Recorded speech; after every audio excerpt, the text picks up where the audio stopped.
Good afternoon.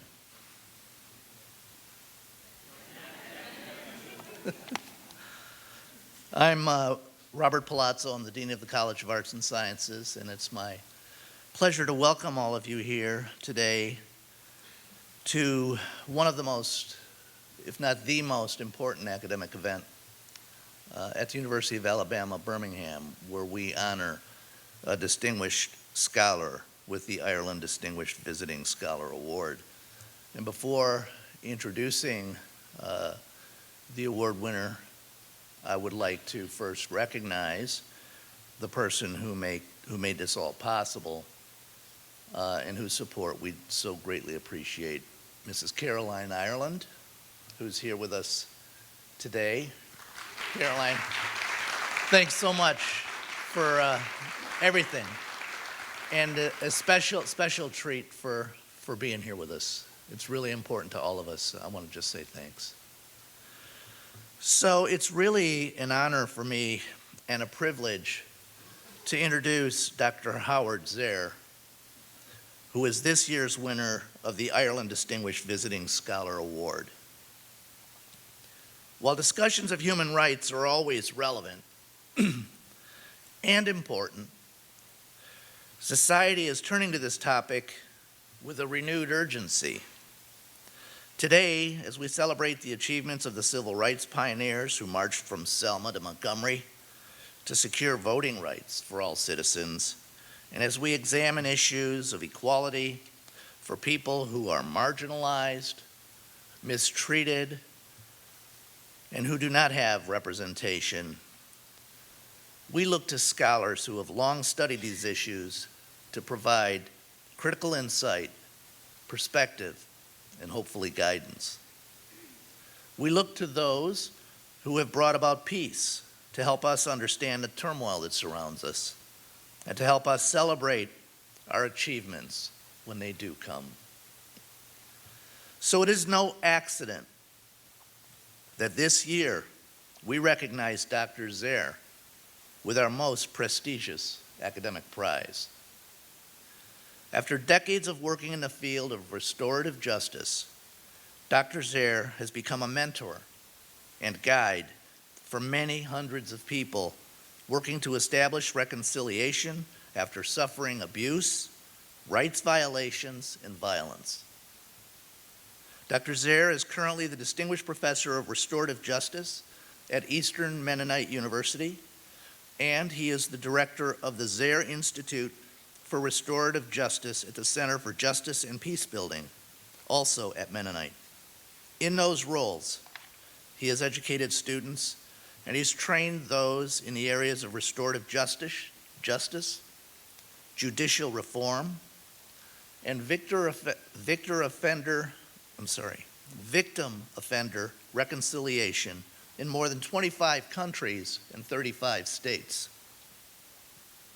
While his career now includes projects that span the globe, his professional beginnings can be traced here to Alabama, where he took a teaching position at Talladega College in the mid-1970s. His interest in historically black colleges and universities began when he was an undergraduate at Morehouse College, as you know, an all-black, all-male institution in Atlanta. In fact, Dr. Zehr was the first white to graduate from Morehouse when he received his degree in 1966. In the ensuing decades, Dr. Zehr's diligent and transformational work has included 22 books, countless articles, and presentations. And his best-known book, Changing Lenses, A New Focus for Crime and Justice, has been translated into 22 languages. Today, Dr. Zehr is known as the grandfather of restorative justice. We are so thrilled to have him back in Alabama to share his wisdom on the topic that is just as important today as it was during the civil rights movement 50 years ago. Dr. Zehr, would you please join me at the podium so that I can offer you the award?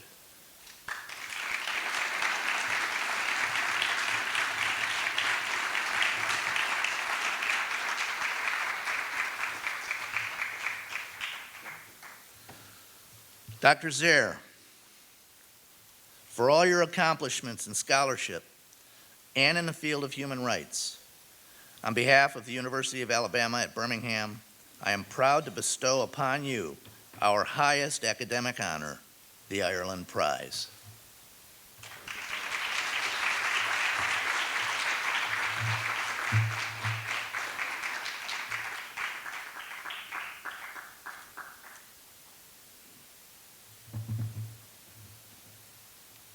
The prize also comes with a nice check, hopefully to inspire your talk.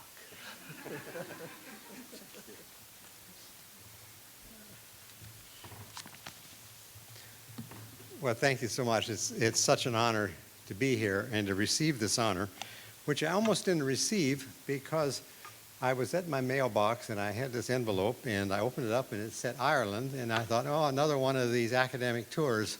And I started to stick it in the recycling box. And then I saw something about an award and a check. And I, whoa. So I'm glad I retrieved that. I may have to rethink my recycling policy.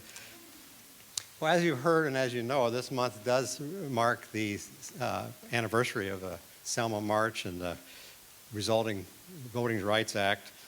And these are milestones symbolically and substantively, not just in the U.S., but around the world. The civil rights movement, including its leaders, its methods, have become a symbol all over the world. It means much to those of us who were here during that time, but I try to imagine what it must be like for you younger folks, and it must be really hard to imagine what life was like before the civil rights movement. As you heard, I was in the South some of that time, but as a young white man, I didn't really understand, didn't really get a glimpse of what it was like, although my peers told me a lot about it. I was at the Morehouse the year before and the year after Selma, but I was not at Selma. And then I came to Talladega College in 1971, and I saw the change just in those years we were there. When we first got there, the college had to give us housing because nobody in town would rent housing to anybody that taught at Talladega College. And by the end of the 70s, when we left, we were mingling and we had friends in town, and things had changed a lot.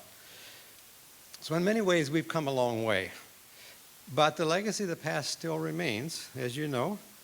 It's not just the ongoing racism, which we see surface in places like Ferguson and so forth, but there's a growing realization of how trauma plays itself out, and how historical trauma plays itself out, and how some of the traumas and the problems we're experiencing today are a result of trauma experienced generations ago. Our program has been doing a lot of pioneering work on this whole area of historical and societal trauma.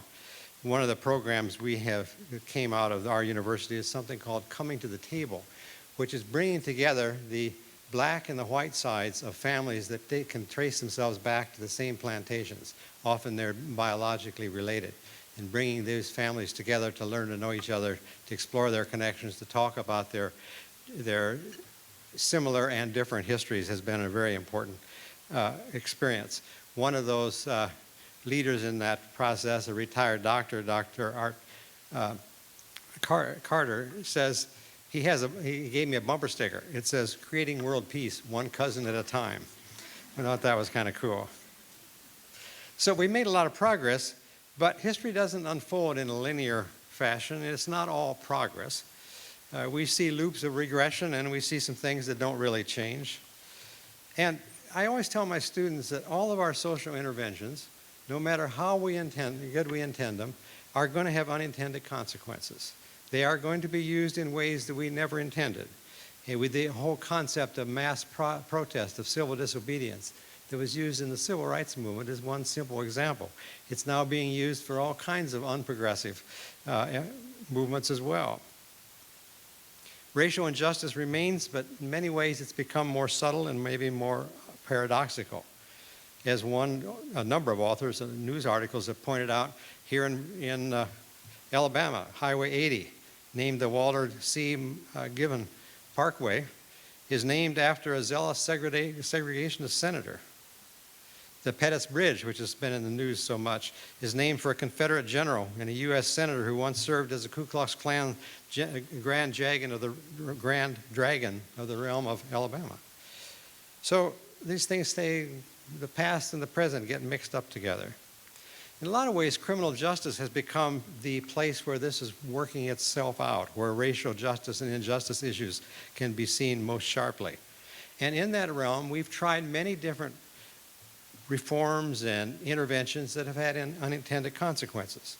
In the 60s, we were dominated by a sentencing philosophy that emphasized rehabilitation. And we had indeterminate sentences. So the idea was that when you get well, you'll be released.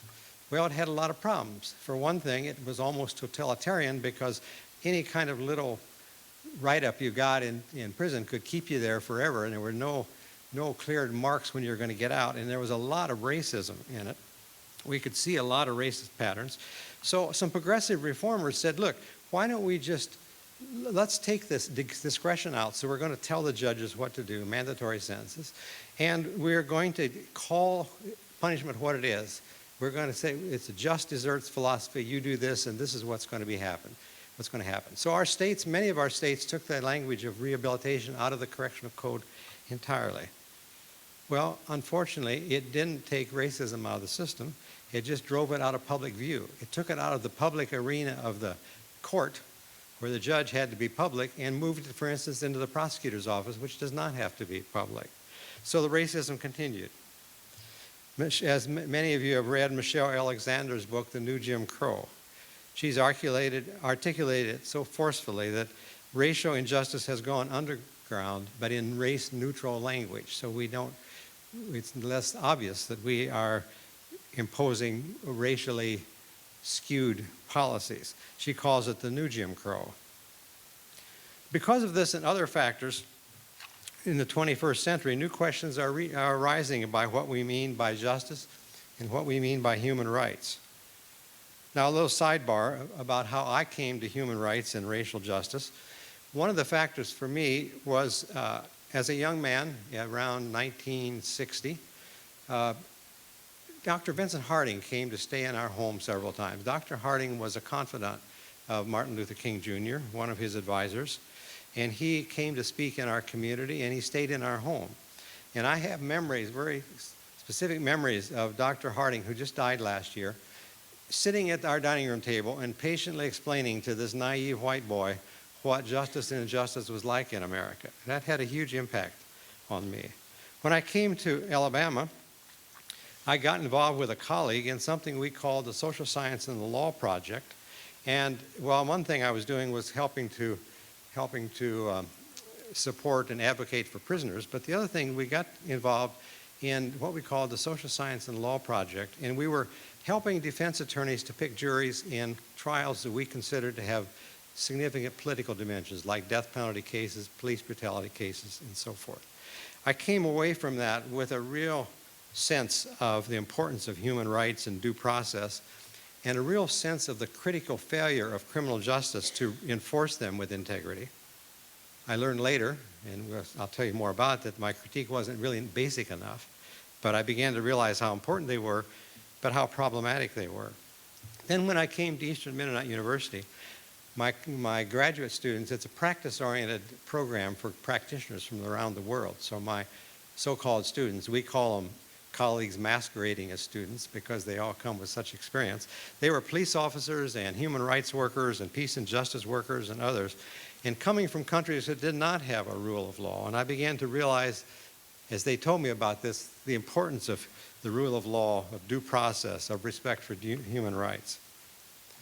But I also realized the challenges of a human rights perspective in an international context. Human rights are not as simple as we might assume. You know, we often assume that human rights are some kind of universal concept of what is human and what is right. But how do we define human rights? On what basis do we consider them universal? How Western is the concept of human rights as we articulate it? How much is it based on an individualistic kind of worldview that characterizes us, or a simplistic free will concept of human action? Chris Marshall, my friend from New Zealand, who's a restorative justice practitioner and biblical scholar, asks whether human rights canons are truly universal principles or are merely Western cultural values masquerading as universal principles. At minimum, human rights are often articulated in Western terms with Western cultural baggage that makes the message hard to hear in other contexts.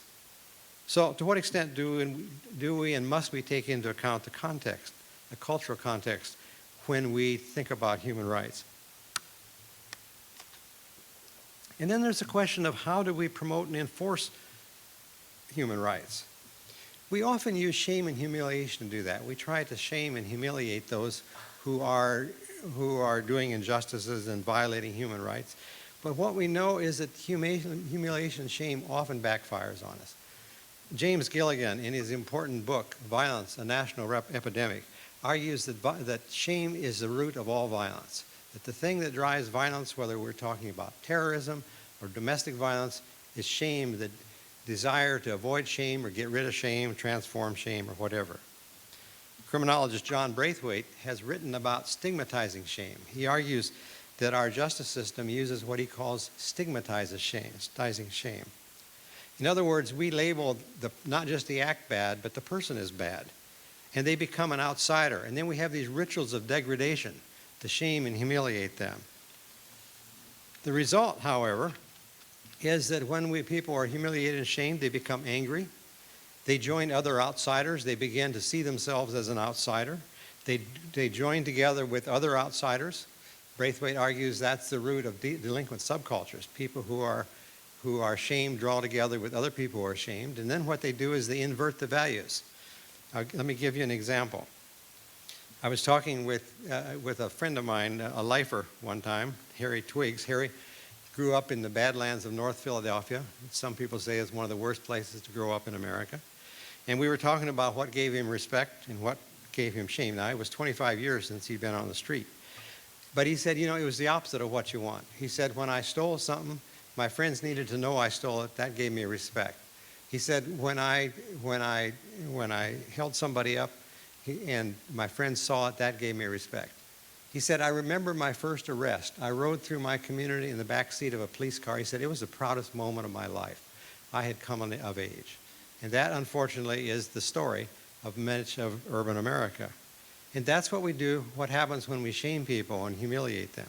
It also gives them a sense of victimhood. I remember very distinctly one of my classes, I had a former Northern Ireland ex-paramilitary prisoner. He talked about shame. He said, the more you tried to shame us, the stronger we got. Braithwaite argues that shame can be reintegrative, or at least it can be positive if you don't label the person. You just label the act as bad, but not the person. If the shame happens among people that matter to you, like it's one thing to be ashamed in front of the person that you might have harmed. It's another thing to be shamed in front of your grandmother. That matters. And he said there need to be rituals of termination. So there are restorative justice programs, for instance, who have tried to actively use shame as a process, a reintegrative approach to shame, as a way to deal with injustices and human rights violations. But the recent research is saying, look, shame is highly dangerous. It happens anyway, but the emotion is really too volatile to try to actually promote that. Rather, what we ought to be doing is helping people to transform that shame. And that dynamics of things like empathy and apology and forgiveness are much more powerful than shame. I sometimes say I'm going to make a bumper sticker. Shame happens. When you go through these processes, shame does happen. And what the researchers are saying, don't try to heap it on more. Rather, give people a chance to get rid of that shame, to change that shame into honor in some way. I think this has significant implications for how we try to teach and enforce human rights. Now, for enforcing human rights, we often rely on a kind of criminal justice approach, a punishment, a legal and punishment approach. But in the U.S., we have learned that approach is often difficult and counterproductive. For one thing, it often produces anger and a sense of victimhood or martyrdom on the part of the people we punish. James Gilligan, who I quoted earlier, says that punishment decreases guilt and increases shame. Think about that. Punishment decreases guilt and increases shame. And if he's right, that shame is a primary motor of violence, then no wonder that our systems backfire.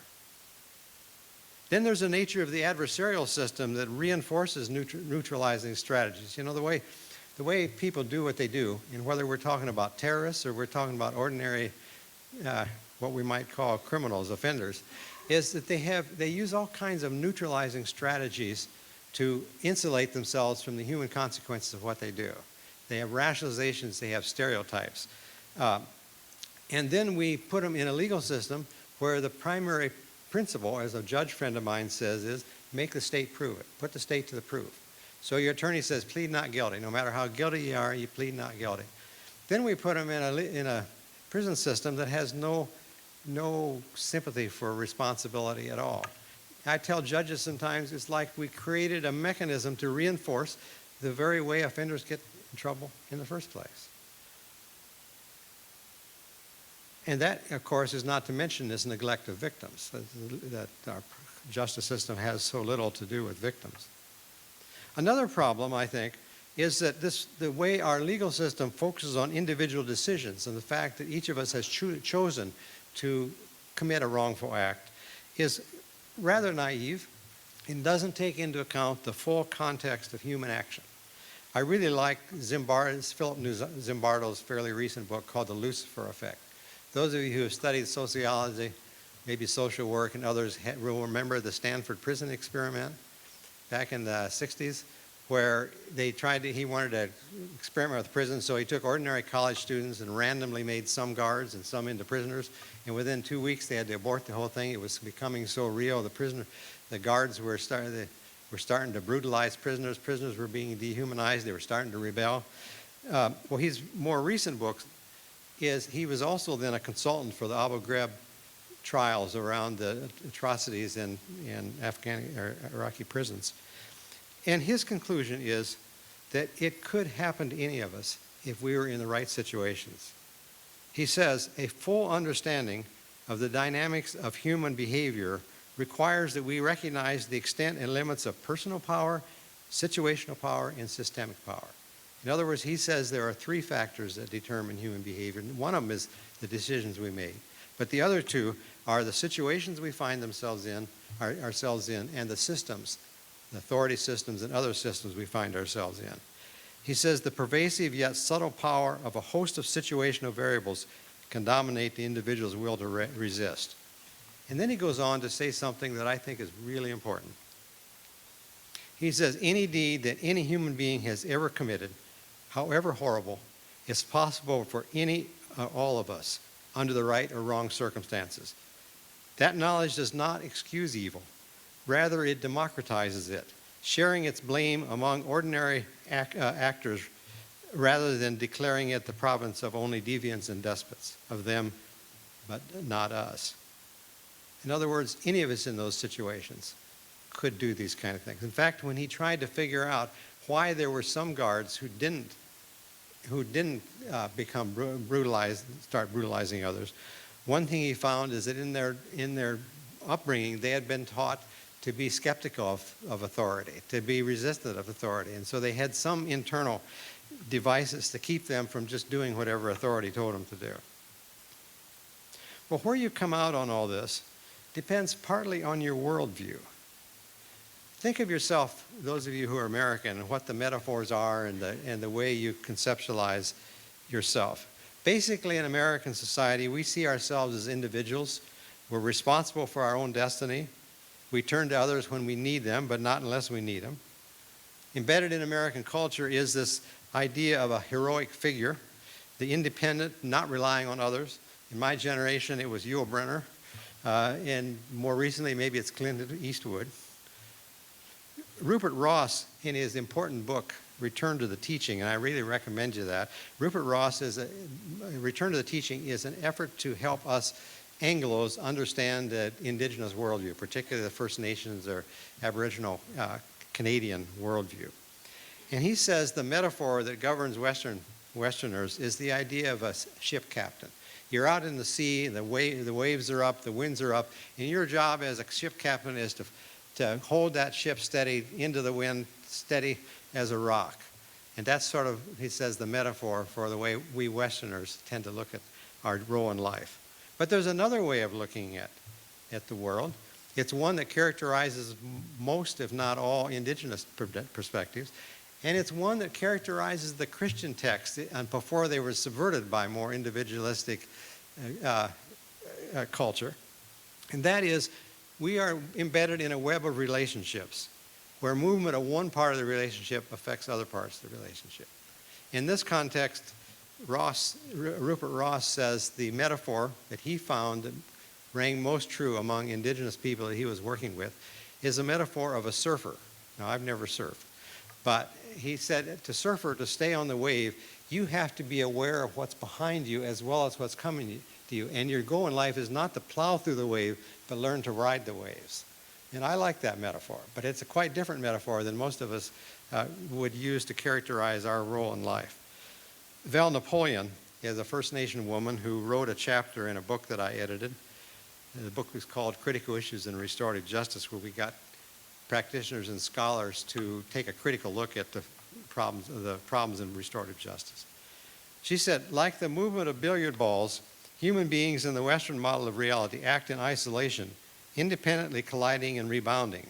Interactions of individualistic worldviews in which the self is discrete and separate from the whole. And she goes on to show how that is contrary to the indigenous worldview that she grew up in. So what does human rights and justice mean with these two metaphors? Well, I think the criminal justice system and approach tends to rely on this first, the more individualistic kind of approach. So a question to ask ourselves is, to what extent is our concept of human rights embedded in those kind of assumptions, that kind of worldview? Because the reality is, we are not isolated individuals. Rather, we are interconnected. It's not only sociologically interconnected, not only psychologically interconnected, but neurologists are telling us that we are born to connect with other people. Our brains are wired to connect with other people. You take a small infant and you watch their eyes track you. They're trying to connect. Our brains are made to connect with other people. We are interrelational beings. And that brings me to restorative justice. Now, I don't think restorative justice has a lot of clear answers to the problems we have of human rights, but I think it brings some insights. A lot of my students, so-called students who came from around the world, were and are human rights activists, and they say the interaction with restorative justice has forced them to rethink some important assumptions and approaches. Michelle Alexander, as I said, has argued that criminal justice has become the instrument of racial injustice in this country, that it has imposed a new form of Jim Crow on our society. And she says to address this and address the mass incarceration that is part of that process is going to require new values and new assumptions. And that really is the primary concern of restorative justice. So let me talk a little bit about restorative justice. Restorative justice started in practice, not in theory. We didn't even have the term for it. But there were three concerns that were there at the beginning, and they are still there, and that I think are central to restorative justice. One of them, we were concerned that victims of crime, and that's where we were working in at that time, was the criminal justice arena. We were concerned that they were not only being neglected, their needs were being neglected by the justice system, but they were being re-traumatized by the process of justice. I could talk a lot more about that. Secondly, we felt that we were punishing people in the name of accountability, but it wasn't real accountability. What does it, one, do you take your punishment, is that accountability? Or is accountability being encouraged to understand the consequences of what you've done and take some responsibility for it? So the second thing is we wanted to find a way to make those who have caused harm much more accountable, much more realistic sense. And third, we were concerned that the community was not only being left out by these processes, but was being disempowered by these processes. A judge friend of mine who's a restorative justice advocate and pioneer likes to say that the reason community is as weak as it is in this country is because it's when the community comes together to solve problems that community is built. And many of us believe that restorative justice may be a way to, as Kay Paranis says, reweave the fabric of community to help rebuild some of this community. So restorative justice is essentially a relational understanding of wrongdoing and justice. It's a relational approach to problems, conflicts, and harms that focuses on needs and responsibilities and puts a premium on dialogue among stakeholders.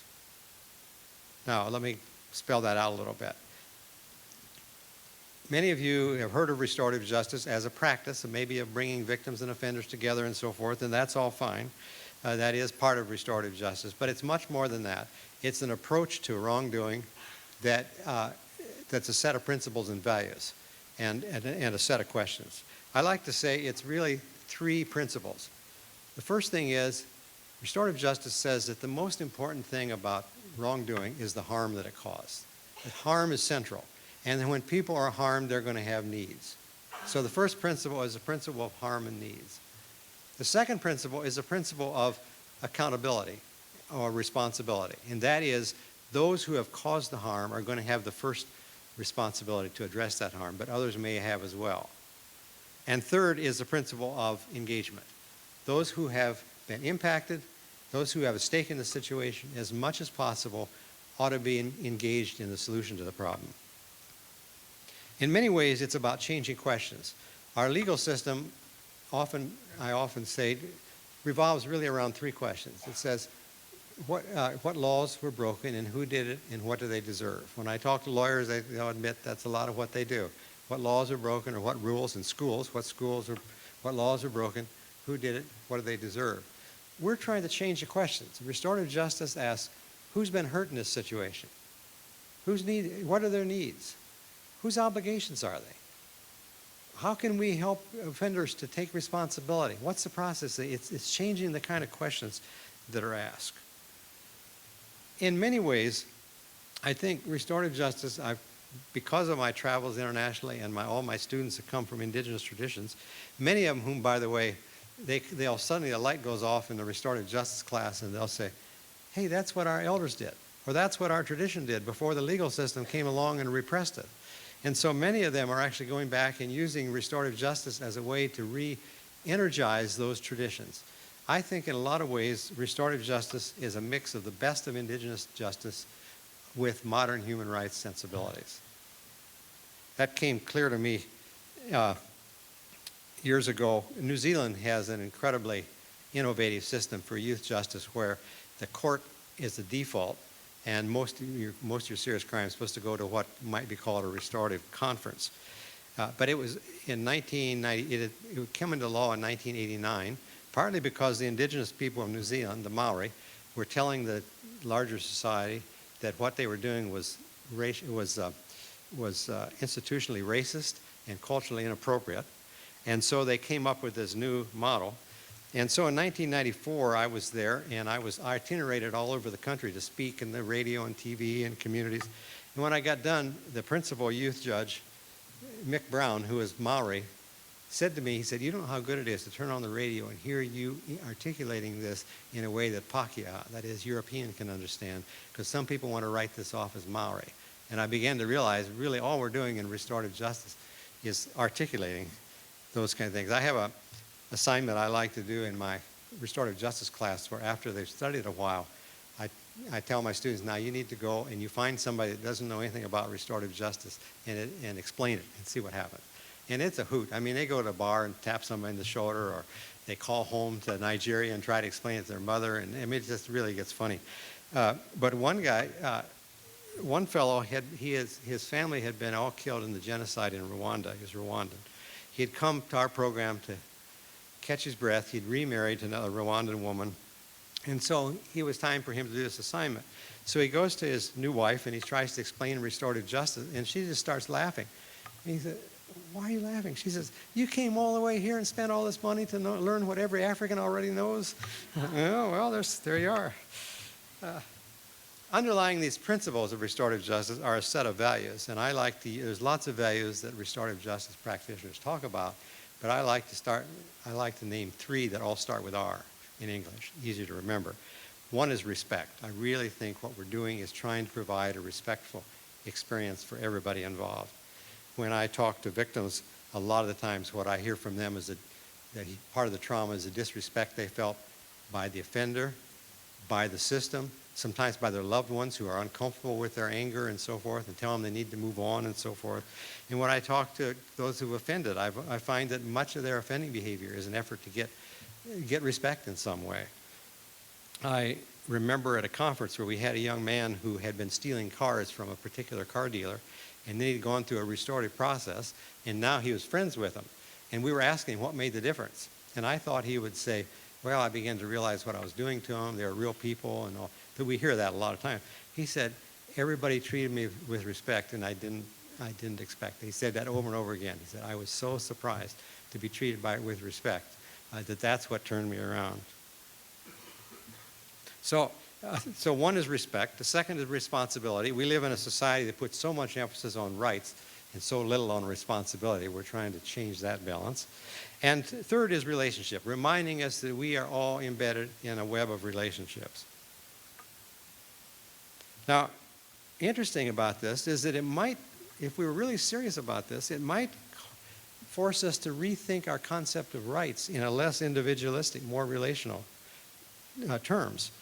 A writer, Obald Eshelman, in the Notre Dame Journal of Law, Ethics, and Public Policy some years ago, called for this. She said, what we need is a more restorative concept of rights.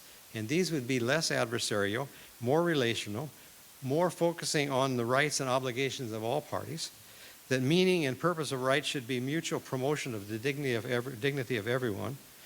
We may need to have escalating coercion involved, but at each stage we should be the least coercive and as most respectful as possible.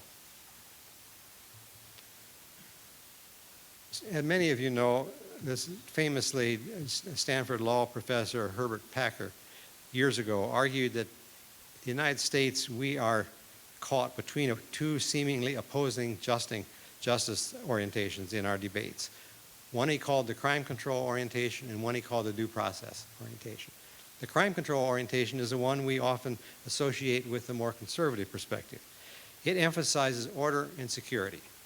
It says order is essential in society, so repressing crime is the most important function of justice, and that this is best done by the certainty of punishment and prison. Police powers in this perspective should be broad so that crime can be aggressively addressed. Due process protections for this perspective often are seen as kind of technicalities that get in the way of justice. Victims that felt their needs are best addressed by convicting and punishing offenders. This perspective often assumes the system is basically reliable. If someone gets charged and gets into the courts, they're probably guilty. So the focus of justice in the crime control perspective is on creating order by convicting and punishing or incapacitating the guilty. The other perspective is the due process orientation. This puts a primary emphasis on preventing misuse of punishment systems. It says that personal freedoms and rights are more important than order, and because the state is so powerful and has so much power to make mistakes and create inequities, that the consequences for defendants are so dire that the most important function of the justice system is to safeguard rights through due process. Because of this, and because the Bill of Rights specifically provides for it, then the emphasis should be on defendants rather than victims' rights. Whether guilty or not, defendants should put the state to the proof and make the state prove the guilt, and police powers should be carefully limited and monitored to prevent misuse. Constitutional rights in this view are not mere technicalities, but rather a way to hold offenders accountable, authorities accountable. So the focus of justice is on safeguarding defendants and citizens' rights. Now, these are opposites in a lot of ways, and yet they have a lot in common. Both of them assume that wrongdoing is defined primarily by law breaking or rule breaking. Both of them say the state is the victim, so the crime is not again.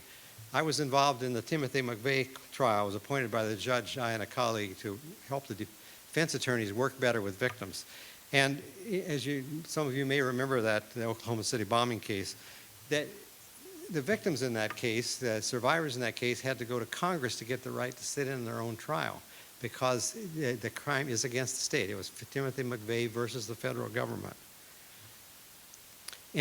So in common, offenders are a central focus of justice and victims are often sidelined. The processes are adversarial. Outcomes are win or lose. Somebody wins, somebody loses. You're guilty, you're not guilty.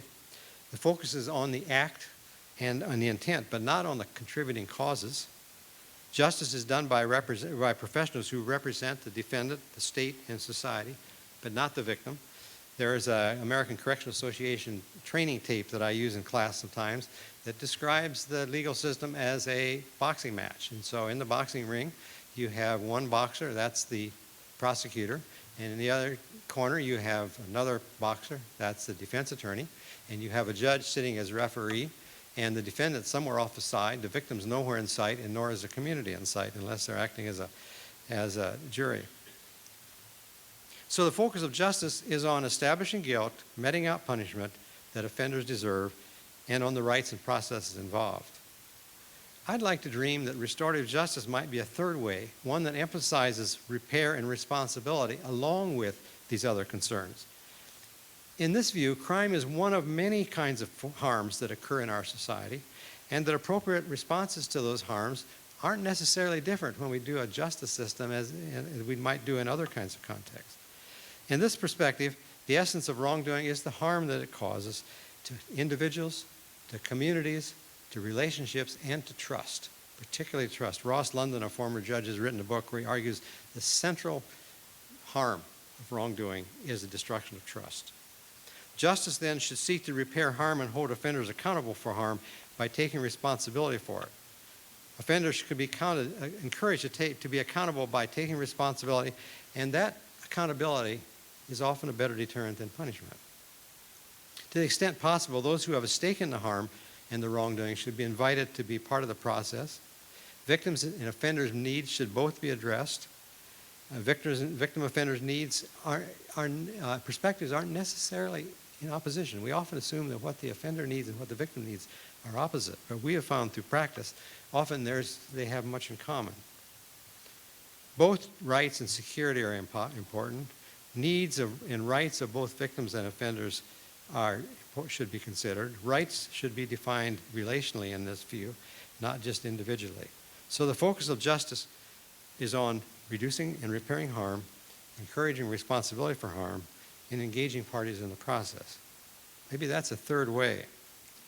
Now, I spent a lot of time in New Zealand, and I was always intrigued by the difference between New Zealand culture and American culture. And suddenly, I read a book recently by David Hackett Fisher called Fairness and Freedom that analyzes two open societies, New Zealand and the US.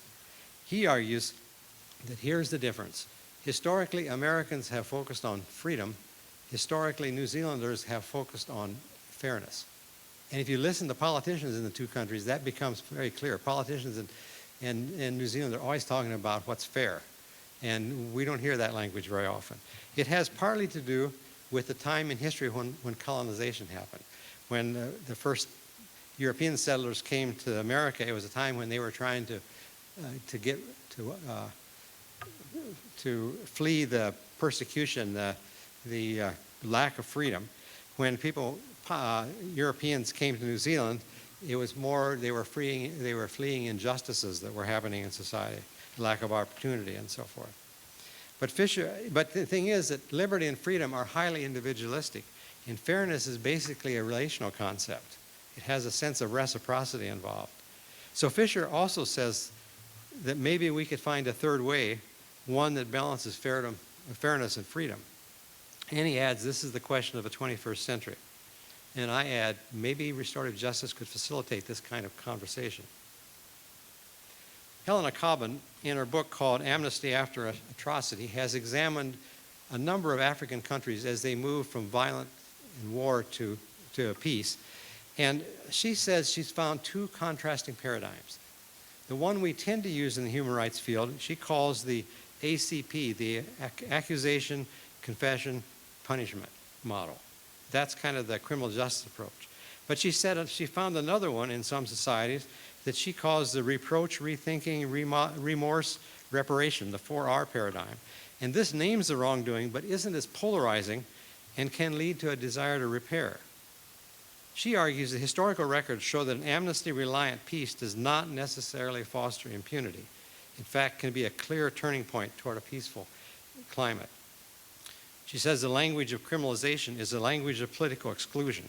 It tends toward policies of exclusion and divisiveness and polarization.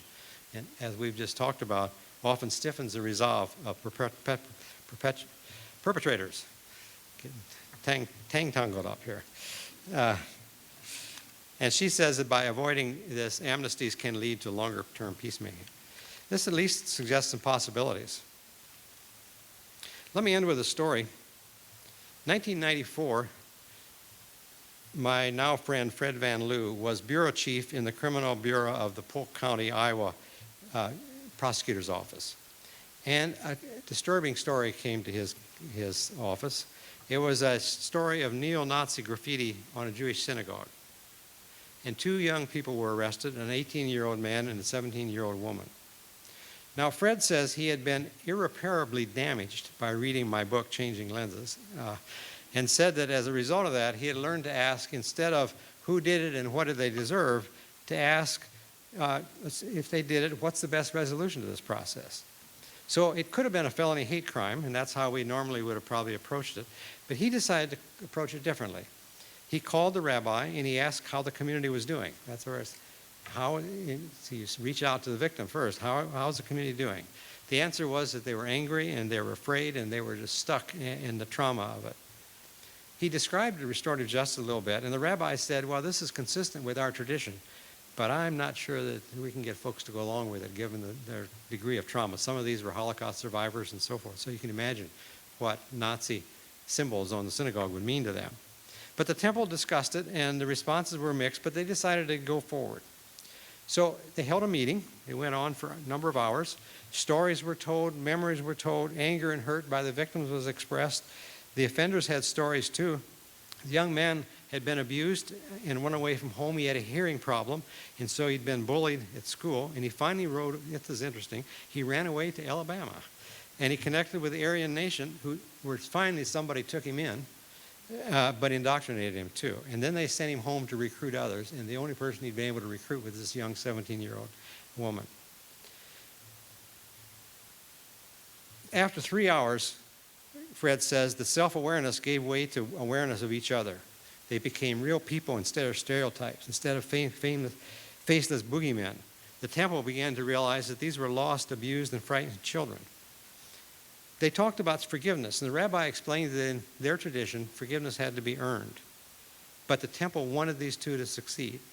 So they agreed that these 2 young people would each do 200 hours of community service to the temple, and they would meet weekly to study Jewish and Holocaust history. Can you think about that?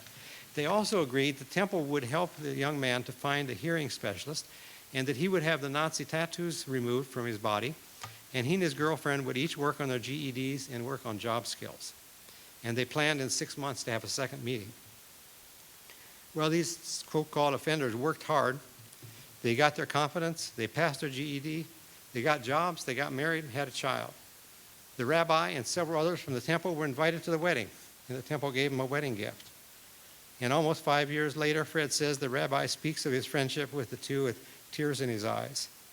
System-wise, the judge continued the case until they had done their work, and then he entered an order deferring judgment so neither would have a criminal record. Now, this is not the unusual outcome of a so-called hate crime, and it certainly wasn't a failure for human rights. Empathy, honor, dignity, these were key to the civil rights movement.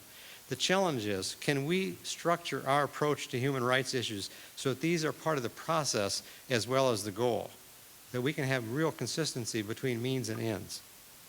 Many, including Michelle Alexander, are calling for a new social movement to address mass incarceration and the unjust structures that underlie it. To do that will require a re-examination of our assumptions and values. This year marks the 25th anniversary of the book Changing Lenses, and a new edition is coming out. And working on it reminded me that I had said in it that what I really wanted this to be was a provocative essay. And I would say the same thing for this lecture. My only hope is that this is a provocative lecture, provocative essay, provocative lecture that just gets us thinking. Restorative justice certainly doesn't hold all the answers, but I hope it can help provoke us into some rethinking and reimagining the world of possibilities. Maybe it can kind of hold up the kind of moral vision that my former colleague John Paul Lederach argues is essential for transformation. Thank you.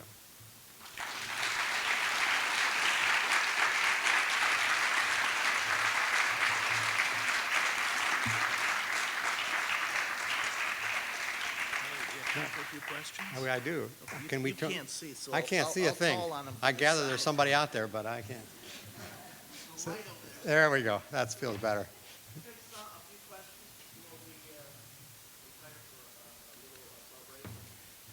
While you're thinking of, one time in New Zealand, I was giving a talk at a conference, and they were recording, they were videotaping all this, and they forgot to turn it on. So on the break, they wanted to know if I could give my lecture. Again, with nobody in there. And one of my former students from Fiji, we looked in the window, and he sees me at the stage. There's totally empty. And I'm up there, and I'm just waving my arms, and he thought I'd gone completely nuts. You can help me call and see.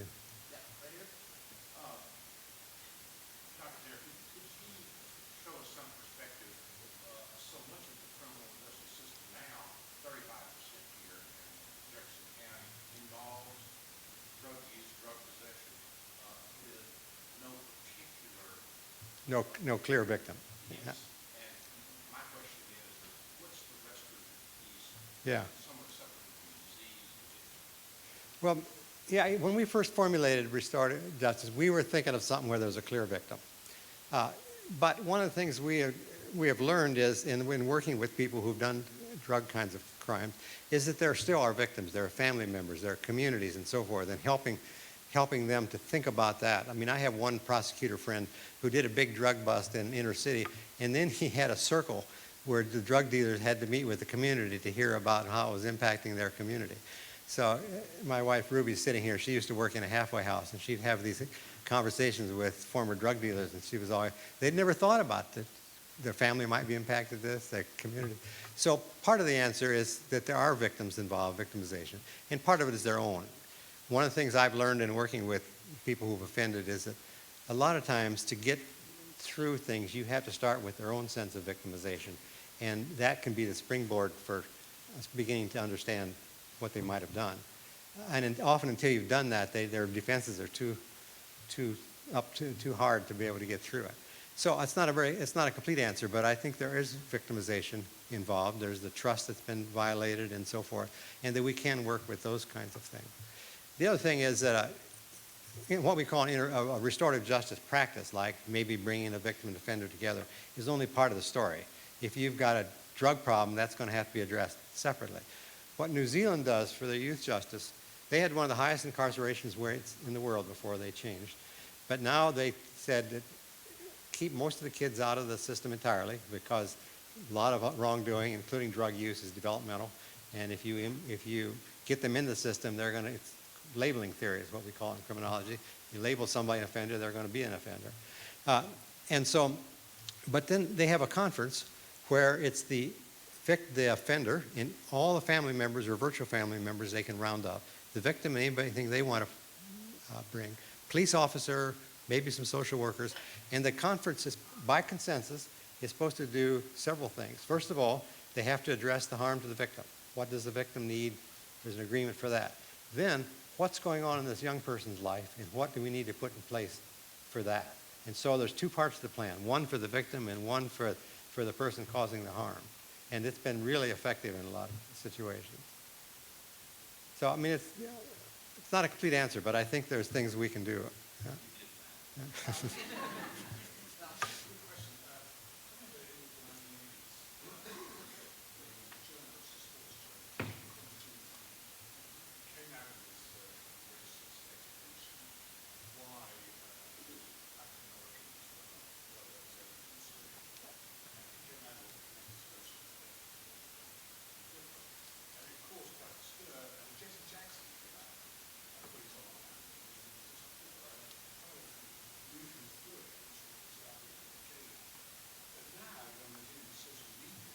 Yeah. Yeah.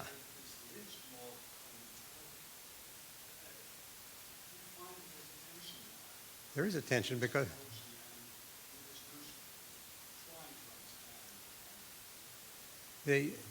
so much happens in a human interaction. I mean, when you can get people to actually sit down together, so much happens. And when it's anonymous, like social media, it gets really problematic. And that's really changed a lot of things, I think. And I don't have a good answer to it, but it's really made it much more complicated. But there's a number of stories like that where there's a story in South Carolina, I think, where there was a big breakdown. There was a big rally and so forth there was a Ku Klux Klan activity, and the African American community was up in arms, and they created a human rights committee. And who did they put on it? But the head of the Ku Klux Klan and the head of the African American protest thing, and the two became friends. I mean, they began to see each other's perspective, and so I think there's something to be said for some of these kind of surprising moves.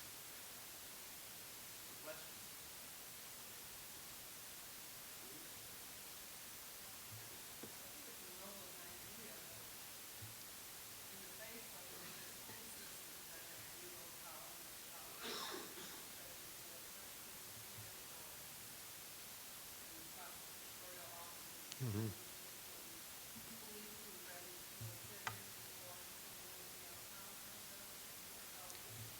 Well, the biggest growth area right now in restorative justice in this country is not in the criminal justice, it's in schools. Many schools are beginning to realize that this zero tolerance punishment system is kind of a reflection of the legal system and isn't any more effective there. And so many schools that are moving to a more restorative process. For instance, Denver and LA have dropped their suspensions by thousands when they started using a restorative kind of approach. So that's one of the biggest growth areas right now. And the fact that the federal, it must be some success when Bill O'Reilly this week went on a rampage about how bad restorative justice is in schools. And I've been editing a series called The Little Books of Justice and Peace Building, and one of them in there is the Little Book of Restorative Discipline for Schools. If you're interested, it has suggestions about how to move forward on it. But they're being used in place of disciplinary procedures. They're being used sometimes when a person is expelled. They're using a circle process to reintegrate the person afterwards. It's being used by teachers in the classroom to set boundaries and decide what to do when somebody infringes things. There's a lot of different things going on that's really encouraging.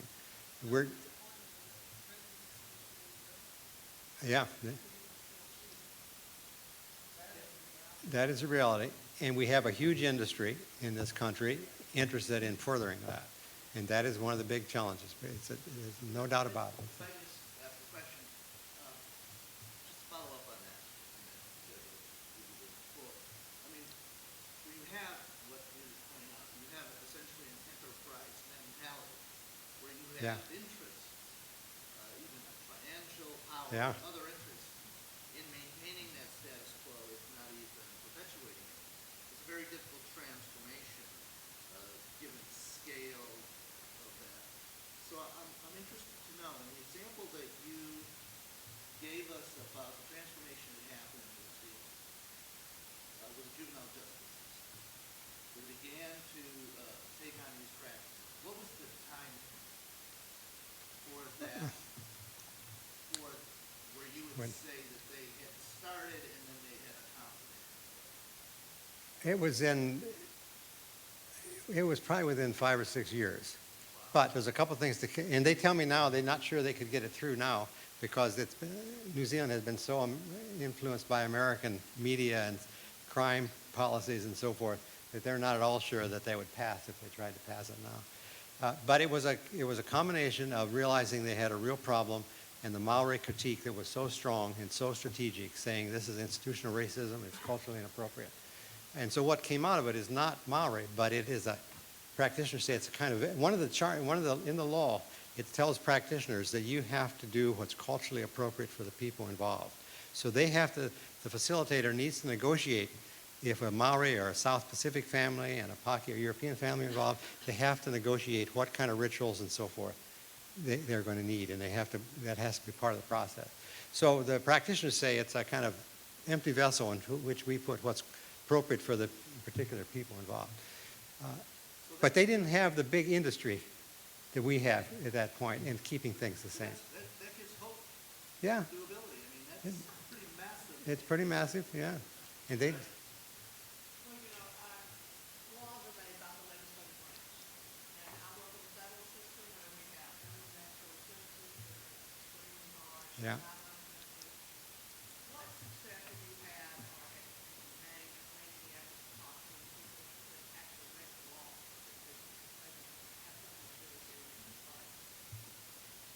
Well, not a lot.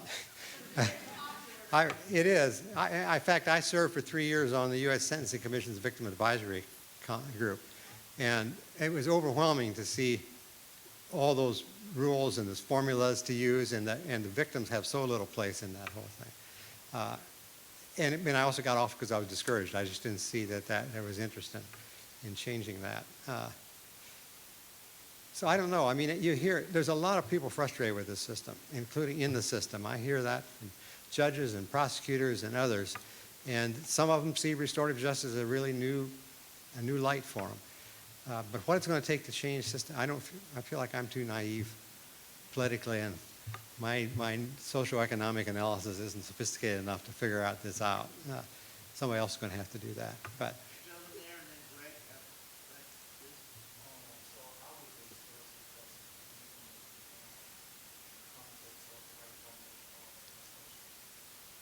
because that's been one of the two areas that have been most controversial are domestic violence, which we always used to say you don't use restorative practice in domestic violence. But to our surprise, some victims began to ask for it, and there are programs now with lots of safeguards to use a restorative approach to domestic violence. And the other one is sexual violence, and there's actually quite a lot being done. One of my former students has worked in this area, and he has in this series, a little book of restorative justice and sexual violence coming out this spring, or fall, I can't remember. So there is work being done with it on campus. One of the interesting growth areas right now is university conduct. University conduct disciplinary things have been governed pretty much by what's called the model code that was written by lawyers. And it's very much, in a lot of ways, like the criminal justice system. And more universities are beginning to question that. The one area that they can't do much with is sexual misconduct because of federal guidelines. And we're trying to work, some of this group is trying to work with the feds around that, because there have been some very powerful processes going on that if you have addressed sexual violence through a restorative process. If we have time, I could tell you a little about. There's a hand back there. This is a good segue.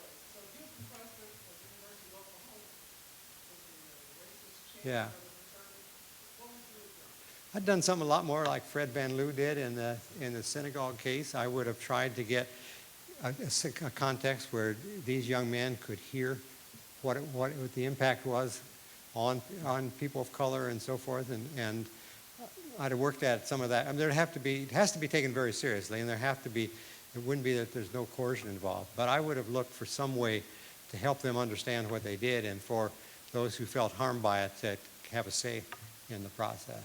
The other thing is, whenever those things happen, they're usually a symptom of something much larger.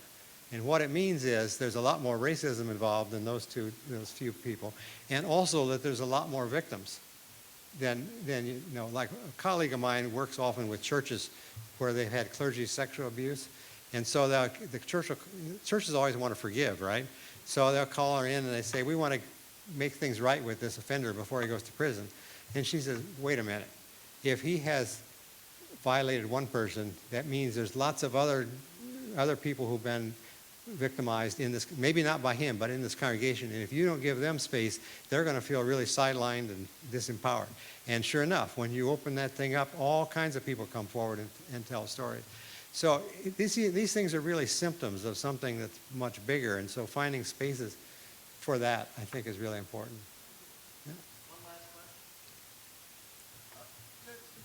It strikes me that what's difficult in a lot of this time is actually getting the parties to buy into it. Yeah. And particularly, the prosecutors tell people, you got to get closure, you got to get a conviction. Yeah. That's the end of it. Yeah. So my question is, what techniques do you use to get the parties to come together and actually address those questions? Well, both prosecutors and defense attorneys can be a problem on this. That's a whole nother story. But what we do is we sit down with the person harmed, and we listen to what their experience has been, try to help them identify their needs, help them assess the risks and benefits of going through with this, and the same way with the offender, hear their story and help them assess the risks and benefits. The victim is always the gatekeeper. If they don't want to do it, you don't do it. You might have the person who offended meet with other victims, surrogate victims, but the victim always is the gatekeeper as to where they do it. But and our research with those who've offended is that they find it really, really hard. I mean, many of them will say, I was in jail earlier, and this was a lot harder than going to jail. And so they really have to think about that. But we try to help them assess the fact that they're going to have a say in it. And even the one who's offended is going to have a say in the outcome of it. If they just go to court and leave it at that, they got no say. That is an incentive. A surprising number of people who've offended actually do feel some responsibility and guilt, but if they know there's a safe place to talk about that, they go for it. I've done a lot of work with lifers in prison, and these are people in Pennsylvania. It's a life without parole, and I can't tell you how many of them, without me asking, said, I think about my victim every day, and I don't know what to do with it. I have no one I can talk to. I can't talk to other guys in here. I can't talk to the caseworkers. I just don't know where to go with it. I think there's a lot more people have a sense of responsibility than we give them credit for sometimes. But it's a question of helping them look at the risks and benefits and of going through it, really. All right, I'd like to invite everyone to a small reception that we have outside. Please join me in thanking Dr. Zehr for a very quick. Thank you. Thank you.